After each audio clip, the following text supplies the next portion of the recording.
Can a PRS SE play and sound like a core model? Let's find out. Hey everyone, welcome back to the channel. My name's Craig, I'm a composer and a guitarist based in Bath in the UK. This is my PRS SE Custom 24 Semi-Hollow Piezo. It's a bit of a mouthful. I've had this a couple of weeks now.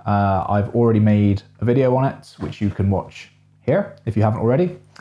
And I've had a bit of time just to get used to the guitar, figure out what I like about it, but I guess kind of more importantly, figure out what I don't quite like about it and what perhaps I would like to change. I mentioned before in the previous video that I do need to set the guitar up. The action isn't really how I like it. The neck needs a bit of treatment. Sorry, the fretboard just needs a bit of treatment.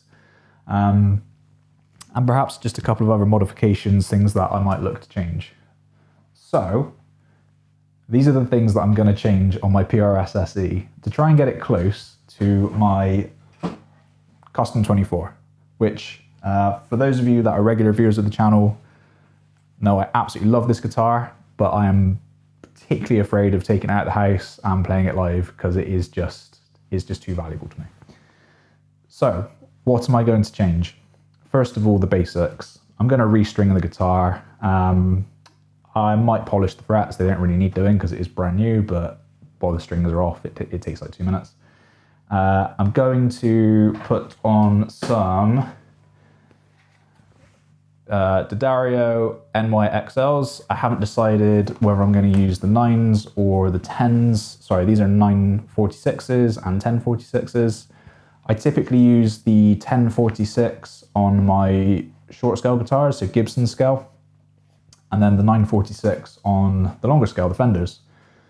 This sits pretty much bang smack in between in terms of scale length, so I'd probably go with the 10s. Whilst the strings are off, I'm going to apply some of this, which is Monty's Instrument Food. It is amazing. It's really good for just hydrating and cleaning the fretboard. The fretboard doesn't need cleaning, but it looks very dry. I mentioned before the guitar was actually built, well, over a year ago. And I guess it's just been stored ever since then, so it needs a bit of TLC. In terms of other things I'm going to change, I have made a list. I'm going to set the action to how I like it. I will check the intonation because it's pretty good, but it's not quite perfect. The truss rod needs a little bit of a tweak, and there are just a few bits of, there are a few kind of cosmetic things that I'm gonna just fix whilst I've got the guitar on the bench. I'm gonna cover them in the video. I won't spoil the surprise because they're super picky, but things that I want to change. I mentioned before I'm going to fit locking tuners to the guitar. So these are the PRS SE locking tuners. The ones on the core model are excellent, and these certainly look on par. They cost enough, so they better be. I've bought some, just some nude pots, which are just the black and clear ones, the same as I've got on my core model. For the simple reason, I think the ones on here just look a bit naff. They kind of remind me of a very old ashtray, just in terms of the yellow. It doesn't look like gold, it just looks a bit. So I'm gonna do that. I've been playing the guitar lots, and I guess I kind of covered all of the sort of like shallow cosmetic things. But most importantly, depending on who you ask, is the sound. And I bought this guitar for the piezo pickup that is in the bridge. And I love that, it sounds amazing. I wouldn't know how to change it, but I'm not going to because it's perfect. I am going to change the pickups.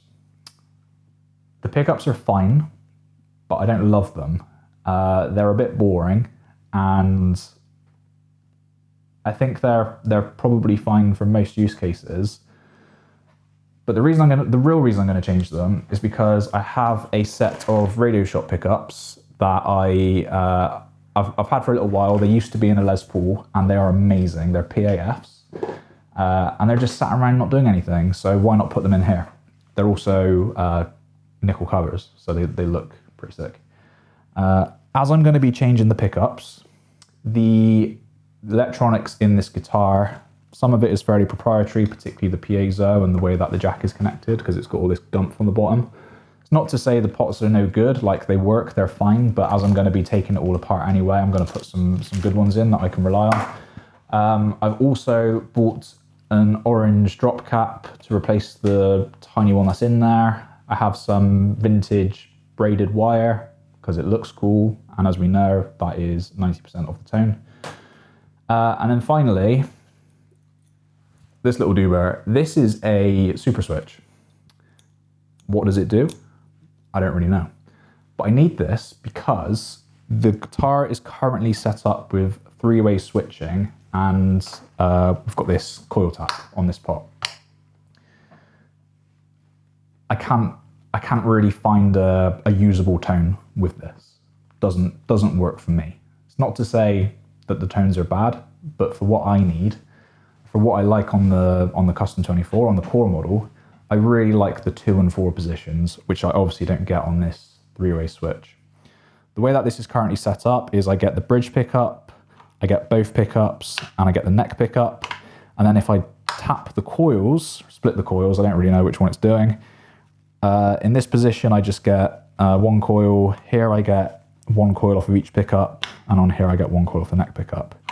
I cannot get that stratty, funky tone from this guitar. Play a Strat, I hear you say. I don't want to play a Strat, I want to play this. This is my new guitar. So, using the 5-way switching, which I have on this, I can get that tone, or I certainly can on this guitar. I'm hoping I can do the same on this guitar. But we will find out. So I'm going to replace all of the electronics.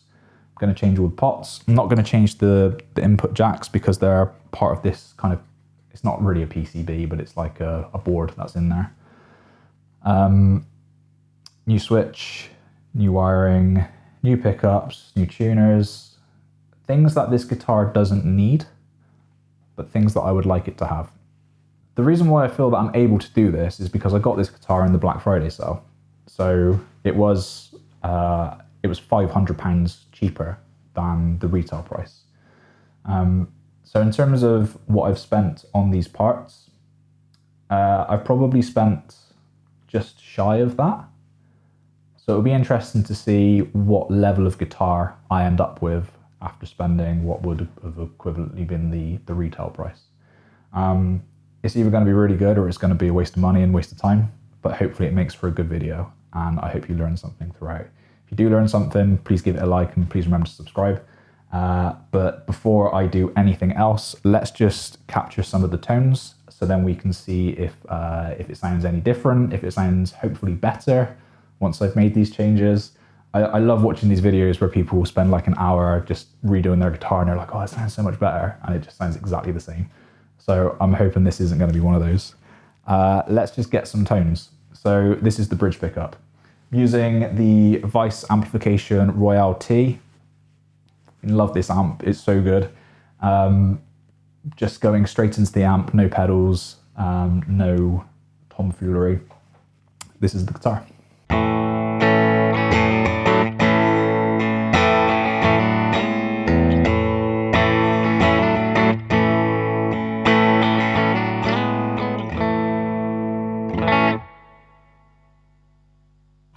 Middle position.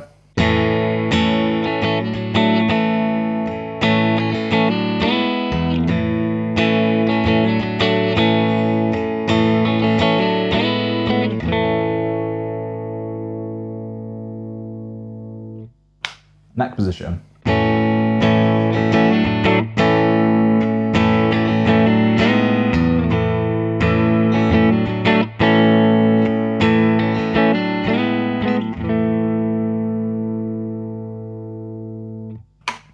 Okay, this is the bridge with the coil split.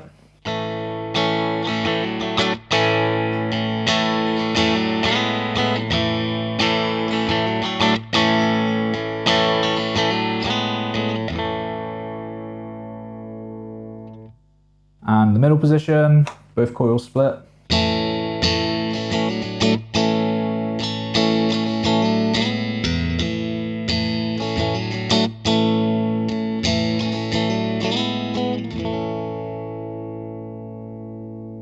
And then finally the neck pickup split.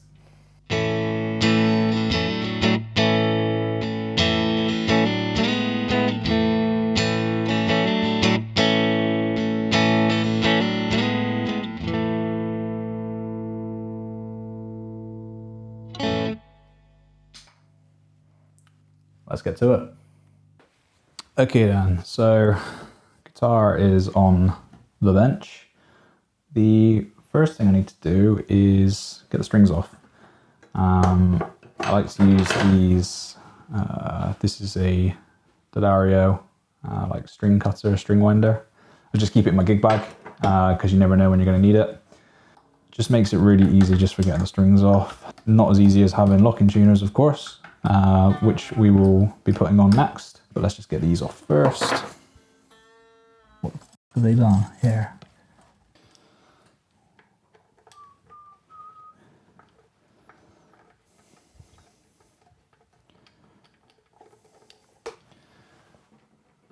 Put these somewhere safe so I don't lose them. Top tip.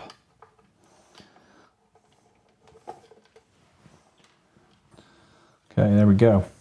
One of the big differences is the core model has a brass block. This obviously isn't one. But yeah, I don't think I need to change the block on this guitar because it's extremely resonant. But yeah, just an interesting observation if you're a nerd like I am. All right, this string doesn't want to come out.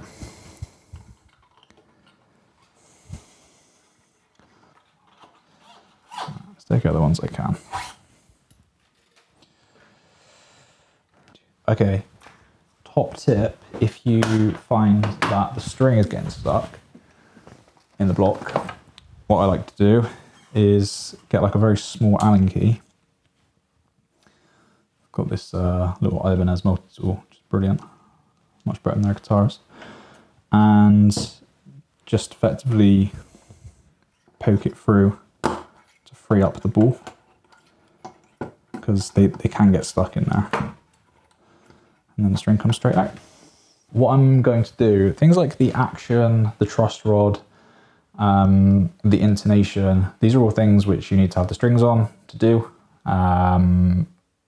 It needs to be under tension, particularly for the truss rod. So I can't do any of that yet. I can do the locking tuners, but before I do that, I'm actually going to put on some of this stuff that I mentioned earlier, the Monty's instrument food. I'm going to put this on the neck. You can put it anywhere on the guitar, but I wouldn't recommend it. Just put it on the neck. I guess something else I can do at this stage as well is I like to use these, oh, surprise, surprise, they're by D'Addario, polishing system. And it's pretty cool. You can see this, mine's pretty knackered. You basically have these sheets. You can see all the grime that's come off of other frets. And what you do is you use this little template based on the size of the frets that you have, and you poppy on your, and then you give it a polish. Like I said, these are new frets, so they don't really need it. But I will just check. Hey, that does look pretty good. Okay, I am going to do it. These sheets are pretty good if you just need like a light polish on your frets. So for this guitar where the frets are brand new, it's ideal. But if you are doing it from, let's say your frets are knackered, you're doing like an actual level and crown, I like to use these little microfiber boards, which are basically like extremely fine grit sandpaper, but on like little, they look like nail files really, but they're shaped so that you can really sort of like get in and around the fret. They're not designed for frets, but they work really well for them. I'll stick a link in the description if anyone's interested in those. Good boy. This is Jimmy.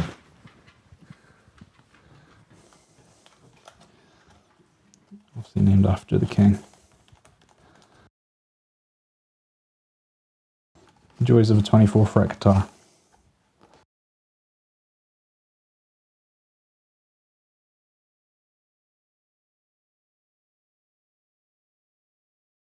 So the next thing I do is apply the Monty's instrument food to the fretboard.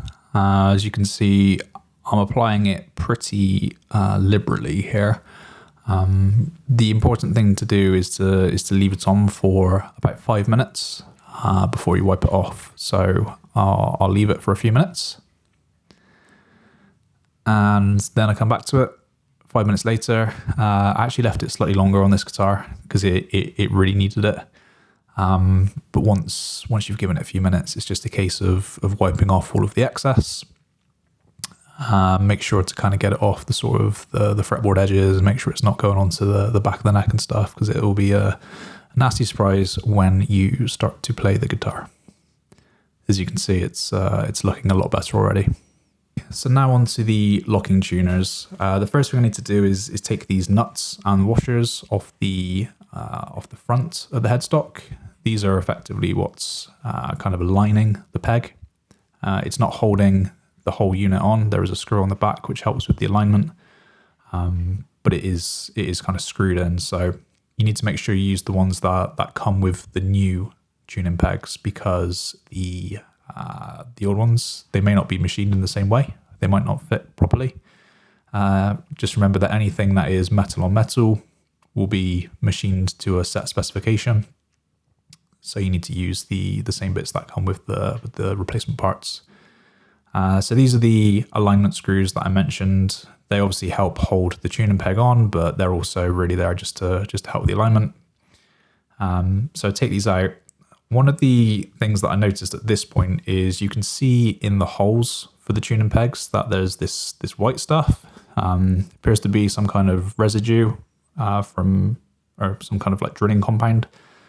But you can see there it's actually kind of all over the tuning pegs as well. It doesn't really make any difference. Like, it doesn't sound any different.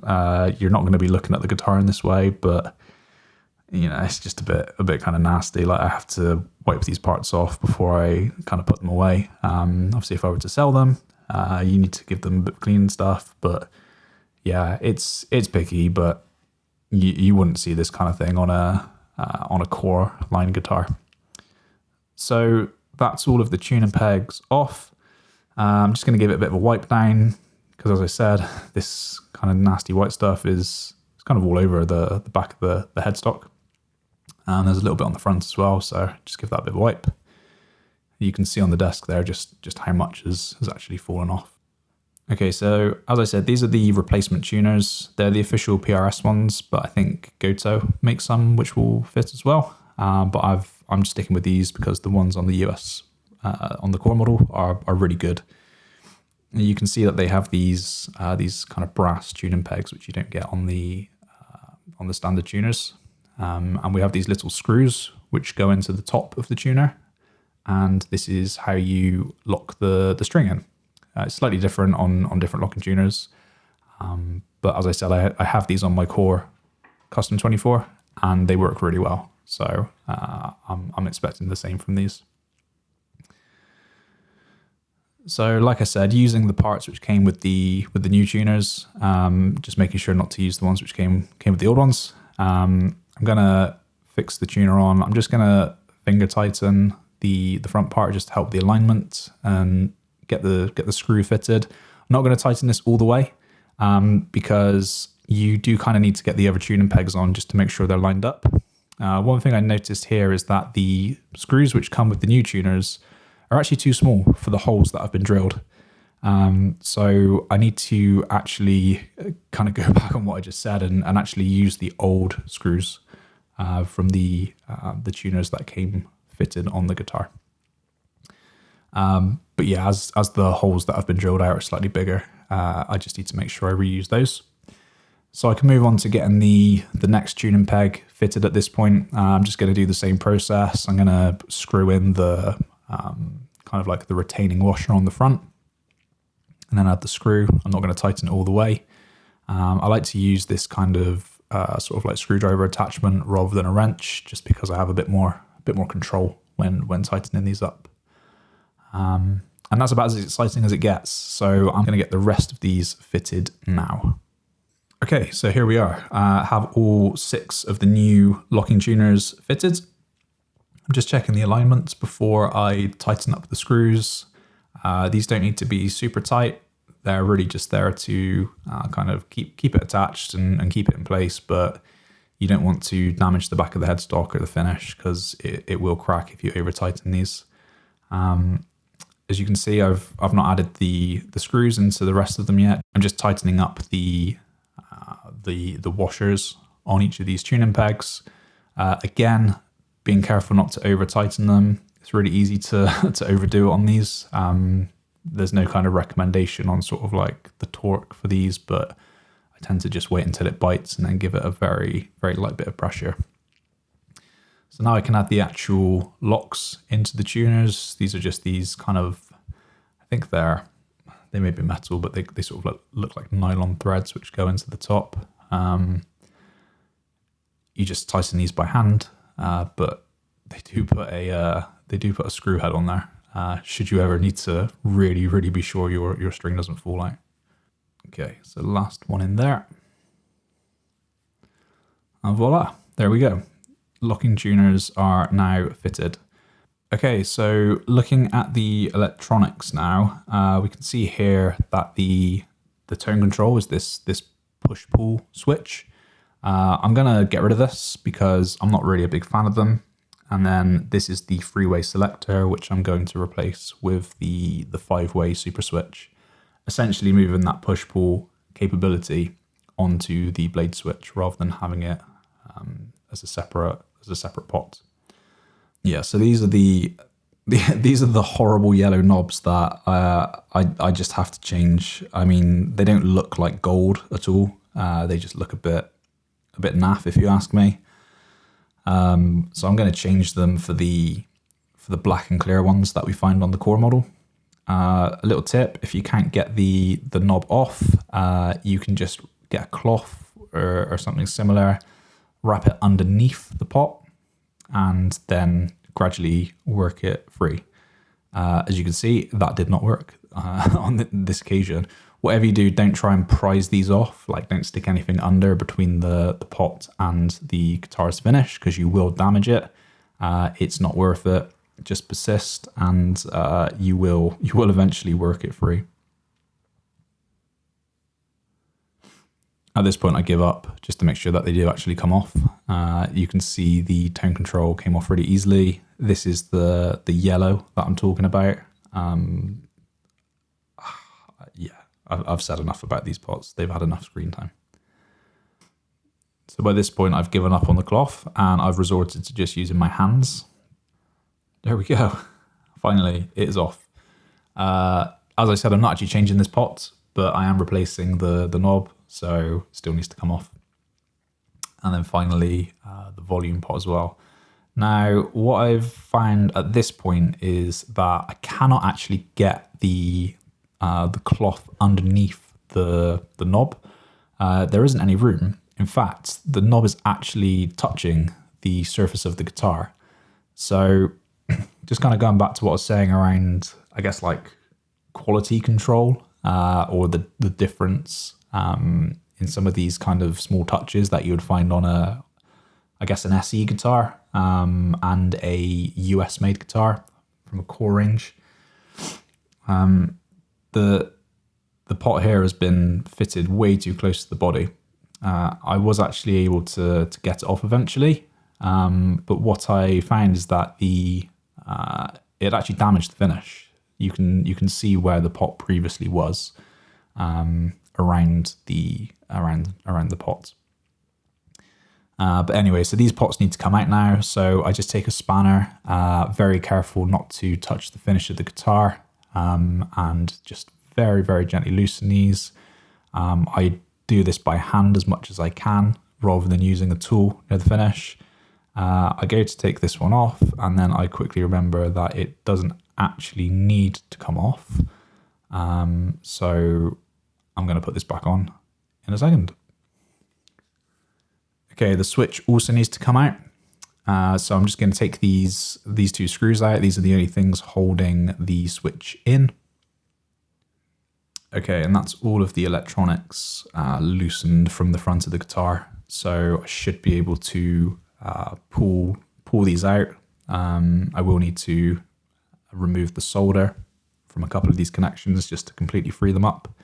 But the first thing I'm going to do is I'm just going to take some of these cable ties off that are holding some of these wires in place. Just using some wire cutters here, being very, very careful, making sure I'm going between the wires as to not damage them. You can kind of see there that the cable tie was on there pretty tight, so it's left a bit of an indentation, but it's not damaged the wires in any way. So the grey wires that we see here are from the pickups. I'm going to replace those, but I still need to either cut them out or remove the solder from those connections so that I can remove the pickups. This is where I realized that the piezo pot doesn't actually need to come out. So as I said, I'll go and add the nuts back onto that in a second. So I found it was actually just a lot easier for me to cut the wires rather than trying to remove the solder one by one. I'm not the best at soldering. In fact, I'm probably going to leave that bit out of this video just on how I do the soldering, because I don't want you to pick up any of my bad habits. But I can make a connection, and that's typically good enough. So this is where I was saying earlier, just where the pot has actually damaged the surface of the guitar. You can see it's actually kind of scratched into the finish. I mean, it's quite possible that after the guitar was shipped, I don't know if something's kind of pushed the pot onto there, but either way, it's not really the quality that I would expect where a guitar has been damaged, from its own components. So yeah, negative points for PRS on that one. Okay, so now I'm just going to take the pickups out. As with most humbuckers, you need to take the pickup rings off first of all. So I'm just going to take, I've got 4 screws on each of these. Another very minor difference on the core range is that these screws are black. I did actually look at buying some black screws, and then I just realized, come on, let's just get this done. It's not really that big an issue. It's just me being picky again. So these are the pickups. You can see here PRS 8515s. They're not 8515s. They're like a variant of them that Courts use for the SE model guitars. I'm not sure if these are the same pickups that I have in my US model, or the same kind of range, 8515. But the pickups that are in that guitar are absolutely fantastic, and I'd be quite happy to put the same into this guitar as well. That being said, this guitar does sound very different to a solid body guitar. It's got that kind of 335 sort of semi-hollow sound to it, even though it's a much smaller guitar. So it doesn't have quite as much, I don't really know how to describe it. It's more reserved, I would say. It's got that more kind of woody acoustic tone to it, which is surprising when you consider the size of this guitar and really the the difference it being semi-hollow actually makes.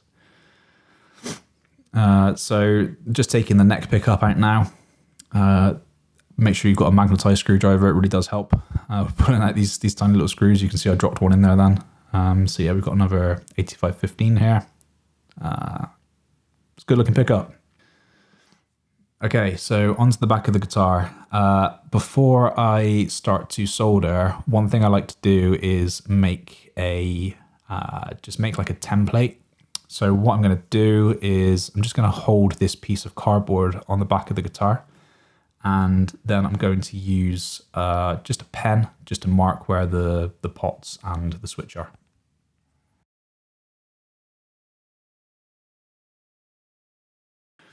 What I'm going to do is I'm just going to poke holes through and then fit the new pots and also the blade switch to this piece of cardboard.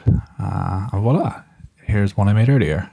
So got the super switch on there. I've got both of the volume and the tone pots are both attached. And this is just going to make it really easy when it comes to soldering, because I won't need to hold things in place. So moving on to the pickups. These are some pickups that I've had for a little while. I got them from the good folks at RadioShop. down in South Wales. They're PAFs. You can see I have some quick connects fitted to them at the moment, which are, they're just a bit of a hangover from when they were fitted to a Les Paul previously. So I'll just snip these off and then I will wire the new pickups onto the new pots. PRS pickups have a different number of wires and they use different color coding because they use a shielded cable, which has the kind of the hot connection in the middle and then the ground on the outside. It's quite typical of classic Gibson pickups. So what I needed to do was just do a bit of research and find how the different colors correlate to one another. Because when it comes to wiring the pickups onto the other components, I just need to make sure that things, well, most importantly, that they work, but also that they are in phase and that the various coil splitting, coil tapping capabilities all work as they should do. I actually spent a very, very long time trying to figure this out. So onto the guitar, I've got my pickups all mounted into the rings, ready to go. What I need to do is I've left the quick connects from the Gibson, from the Les Paul that I had previously on here because they basically just bring all of the wires to a single point, and it's really easy to feed through the guitar's body. It's quite hard for me to film this whilst using sort of like both hands and keeping things in frame, so apologies there, but there's effectively a hole that is drilled through from the pickup cavity into the control cavity. So there we go. I think that looks really cool. I really like the nickel. I think the covers look nice. I do find they have a slightly different sound. They're a little bit warmer, which for a warm guitar probably isn't ideal. I think PRS have been quite deliberate in using, I guess, uncovered humbuckers for these guitars. But we'll see how it sounds, and I can always put the old pickups back in or look at something else if I, depending on how much I use this guitar in the future. So now I'm just fitting the rings back onto the guitar's body. Again, I'm not over tightening any of these screws just yet. I just want to make sure things are aligned. Because this has a veneer, it's very, very thin.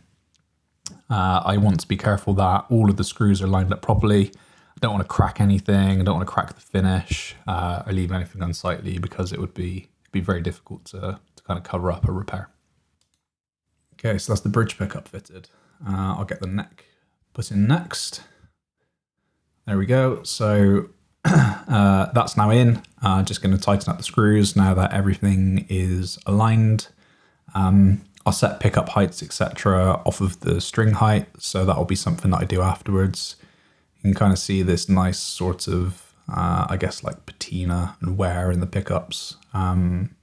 This is all from me playing them. They're not relic or anything like that. So I think it's pretty cool just to kind of have that. Okay, day 324 of modding my PRS SE. The pickups are in. Yes, at last. This was an absolute nightmare yesterday. I fitted the pots. I used my, made a little template, used this, and got everything wired up. I did the PRS Custom 24 wiring from their website. As I mentioned, the switch I have is a super switch, but it's not the same as the PRS one. The PRS one is slightly different. It has like one less lug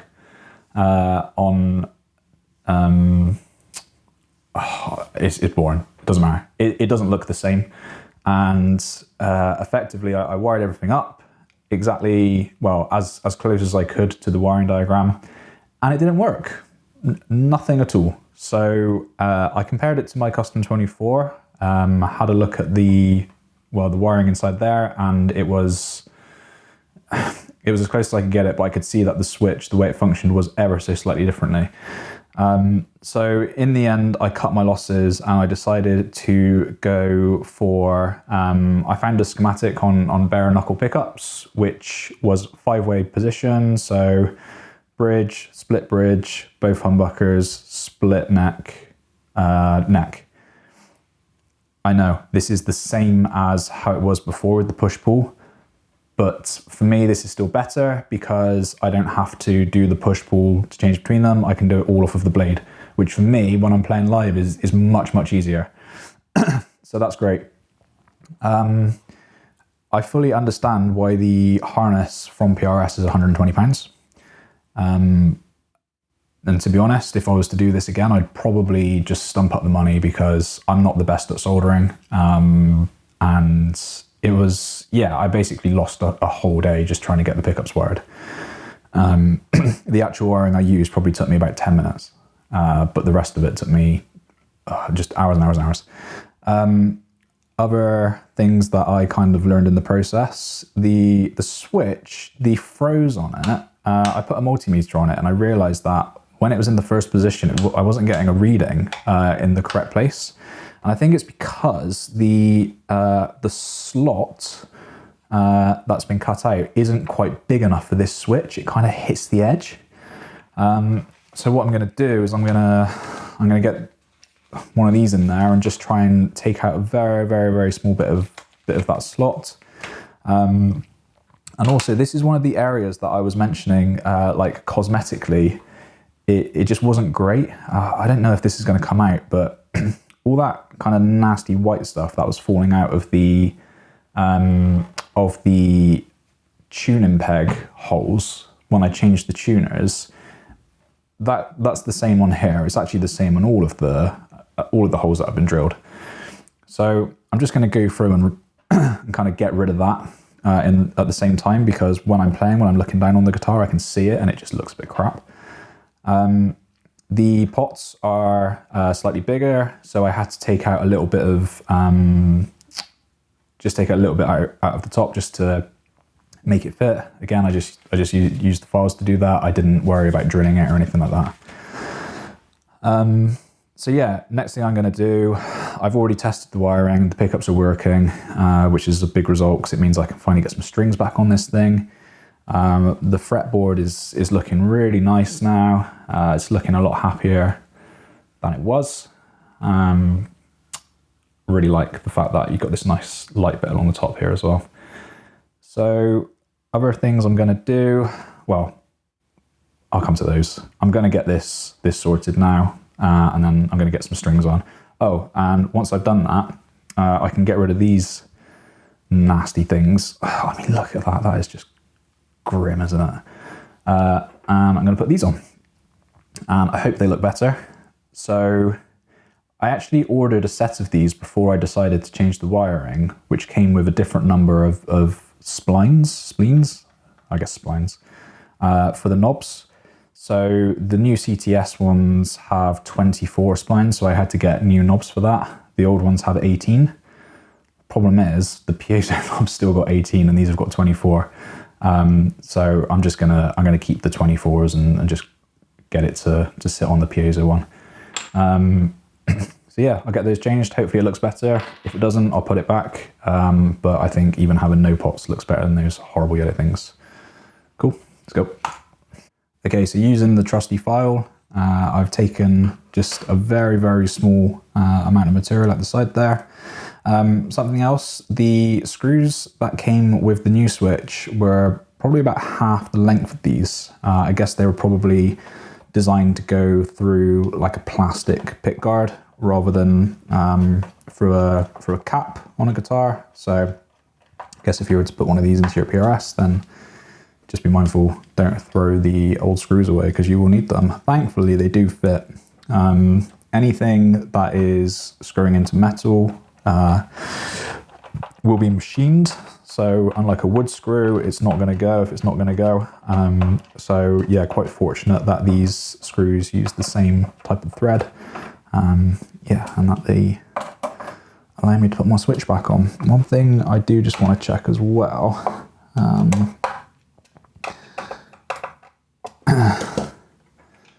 Just make make sure that this actually fits the new switch. It does. Oh, dream. Nice. Okay. Sits just a tad high, just to get over to that side. So I'll stick something. I might just put a little bit of tape around this, just because this switch tip wants to go all the way down, but it won't go into the 5th position. If I do that, it slides up. So that's fine. Just a little quirk. I'll just make sure that it's got something to grip onto so it doesn't come flying off. Cool. So yeah, next up, let's just get the pots on. There isn't really an art to this, so I'm just gonna, the way I like it is so that 10 is kind of like pointing towards me. So I can see that nice and easy.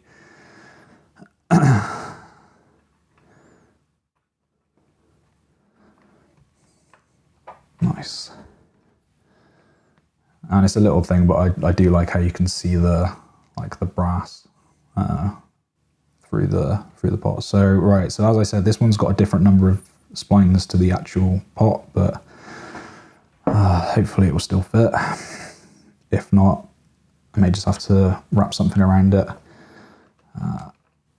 Don't split. I guess the danger here is that the pot will crack. Luckily they come in packs of 4, so if I do break it, then I can always replace the pot and then just get a new knob to go on top. Okay, cool. And the nice thing is this one isn't rubbing on the body anymore, so it's not gonna add to that horrible scratch that's on there. So yeah, these are the new ones. These were the old ones. I can see why they put gold on this color, but I like the gold that you would get on a Les Paul. These, yeah, I'm gonna stop moaning about these at some point, but just one more time, these are horrible. Do better, PRS. Okay, let's get some strings on. Okay, I've settled on the 1046s for this guitar. I was gonna go for the 946 because I suspect they'll be a bit easier for those big old country bends that I like, but I'm gonna stick with what I know feels and sounds good. So I just wanna, I'm not gonna film me re-stringing the whole guitar, because if you wanna watch that, then you should go and play your guitar instead. I do just want to show you though how much easier the re-stringing process is if you haven't used these PRS tuners or lock-in tuners before. Because like I said earlier, it's a lot of money just to change the tuners. The tuners that come with the guitar are actually really good. I wouldn't recommend changing them unless you wanted to put lock-in tuners on for a specific reason. Just to demonstrate sort of how easy this is.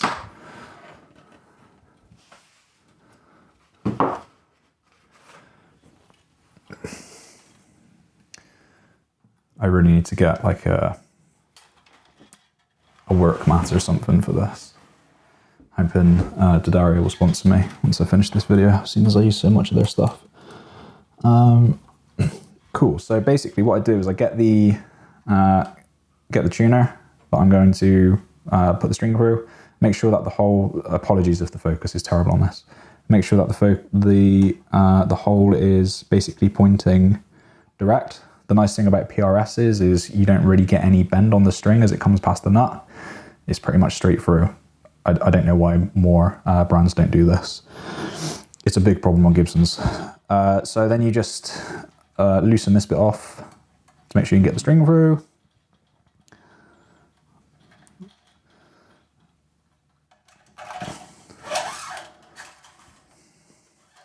Pull the string through, nice and tight. Do that up. And that's it. No messing around with fancy twists or having to wind it around loads of times, which in itself introduces problems. Just keeps it nice and simple, really easy to change. Like I said earlier, I can change a string in between songs in a set with something like this. I can't do it with a normal tuner. So yeah, let's get the rest of these strings on. Okay, strings are on. So anything left to do is take the ends off and then I just need to give the strings a bit of a stretch and retune it. I've got to say, these tuners are excellent. They're just as good as the ones on the core model. I'm having my doubts that this guitar is going to get to the same standard as the core model.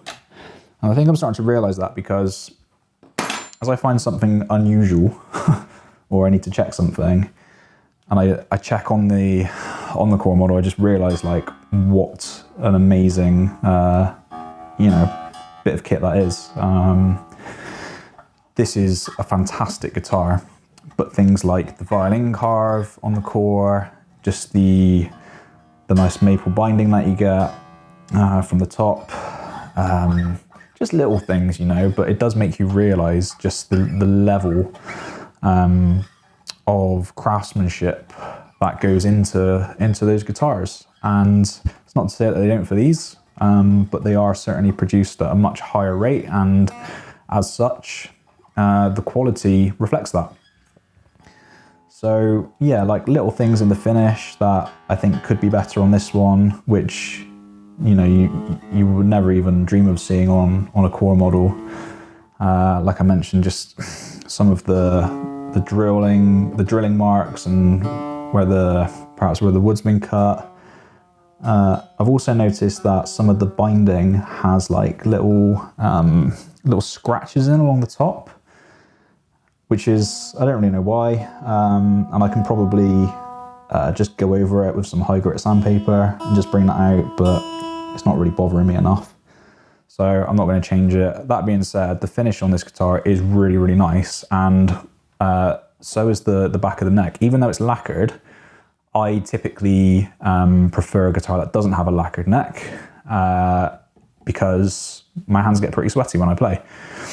You're playing for sort of like 2 hours a night, you don't really want to be you know, affecting your playing just because of the finish of the neck. So a lot of the time I'll just use like 1000 grade steel wool and just wipe down the back of the neck, just take a lot of that off. I've done that on my 335. Like, that is a much more expensive guitar, but I know that I can do that, and if I need to kind of polish it back, I can do.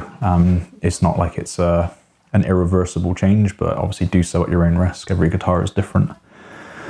So yeah, I mean, this is what this is where we are. So we've got the new pickups, got the new knobs on there. We have the lock-in tuners, which are looking cool. I've done a bit of a rush job on cutting these, but I can go back over those afterwards.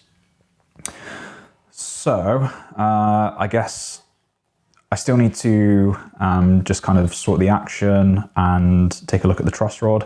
One thing I have noticed, I've actually just gone to do the truss rod as I'm bringing the strings up to tension.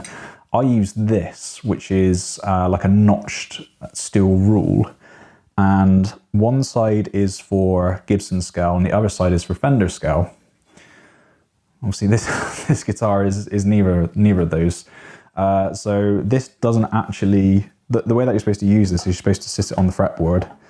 The frets sit in the notches, and then you can look through it on the side and just see if there's a like a concave or a convex bow in the truss rod. I cannot do that with this. So cheers, Paul. Nah, jokes aside, I can still do the truss rod. It just means I can't do it with this. I just need to do it another way. And yeah, I'm just going to drop the action down a hair.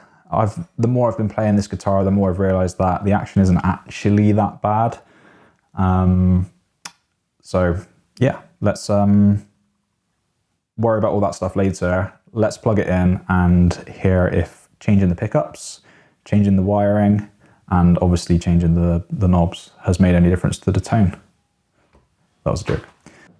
Okay, if you're still with me, thank you for making it this far. Before we get into it, I hope you found it useful to this point, and if you have learned something, please consider giving this video a like. So that was an experience. It took me a lot longer than I hoped it would, particularly the wiring, but everything else was fairly straightforward. think there was a lot to learn in terms of what's different about about a core model and a PRS SE. But that being said, I think I've made some good improvements to it, but it's time to hear how it sounds. So here we go. This is the new and improved PRS SE.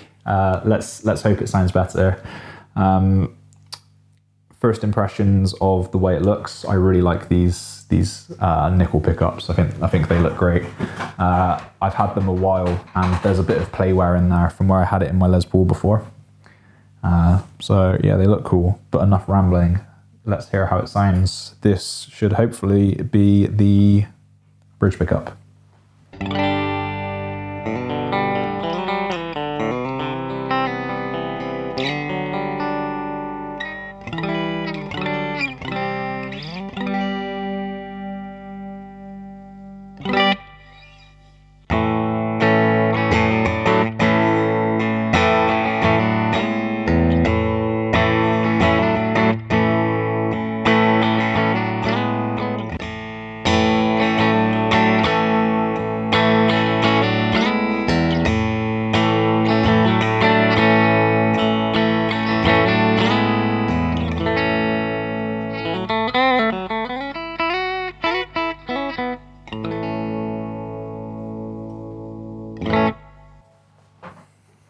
So far so good, it works.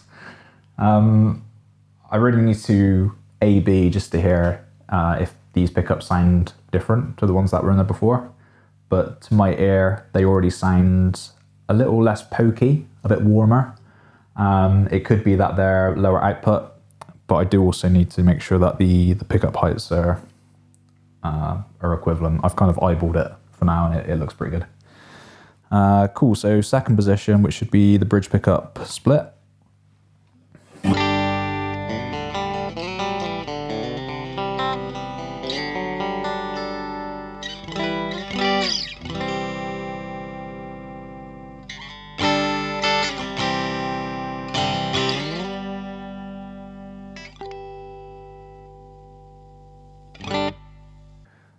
Going to be going kind of in and out of tune just because I've only just restrung this. So yeah, just bear with me on that.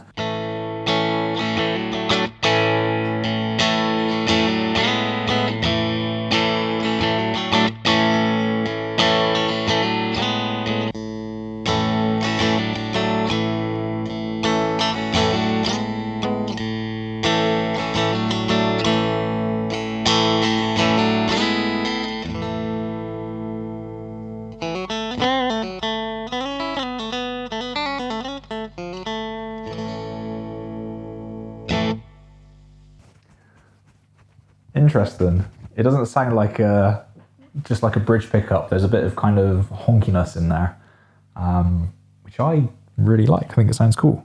Let's go on to the middle position, which should be both humbuckers.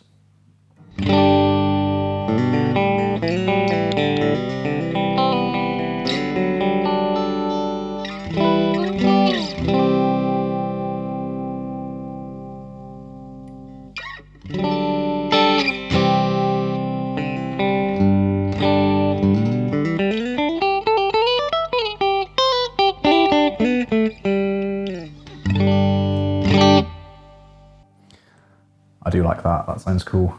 It's a bit of a recurring theme on my videos that I'm slowly developing a bit of a love for the middle position on guitars, particularly on the Strat.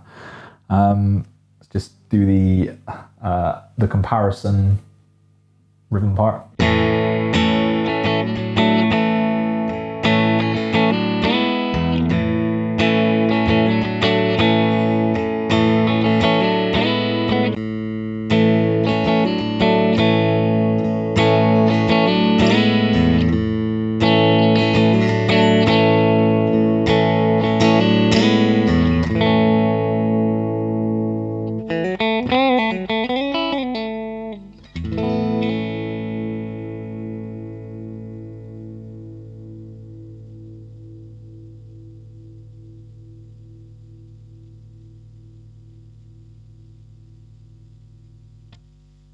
I love how resonant this guitar is.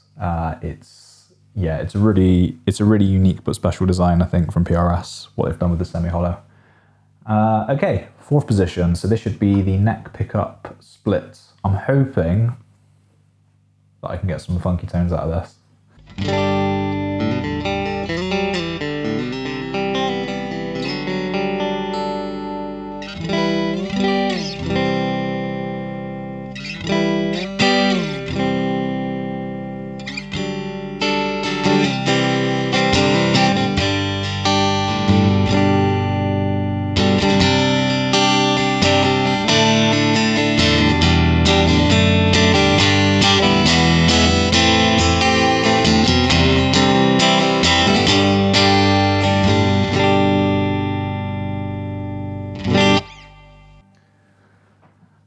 That was a cool sound.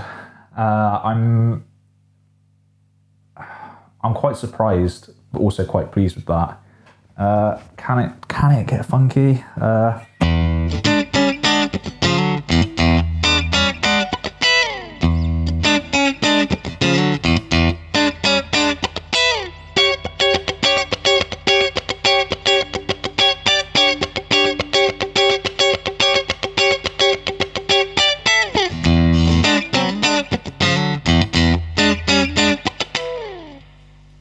Yeah, it can. It's not that kind of fourth position, like Corey Wong funk tone that I'd probably hope for.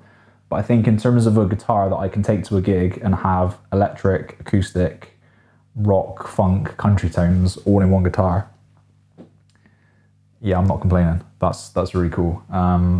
Impressed with that. I've always liked single coil neck pickup, whether it's on a Strat, even on a Telly. I know the Telly neck pickup gets a lot of lipstick. But it's just a cool sound. Anyway, moving on. This video is going to be so long. This is just the neck humbucker on its own.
I'm super happy with that. I don't know if it's just because I've spent so long on changing the pickups in this guitar, but they certainly sound better to me, more the kind of thing that I like. They feel like they have a bit more character to them. Like I said, they're a bit warmer, but they're also not really, I don't know, I feel like the PRS ones are great, but they're a little bit sterile.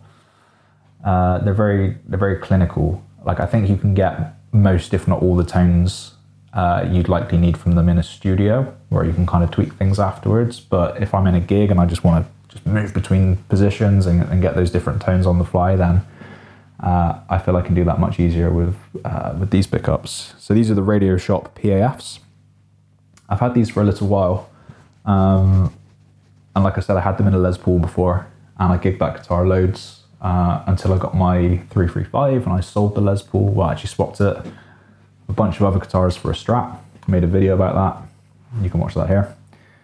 But yeah, I mean, overall thoughts. I guess to answer the question, can you make a PRS SE play and sound like a core model?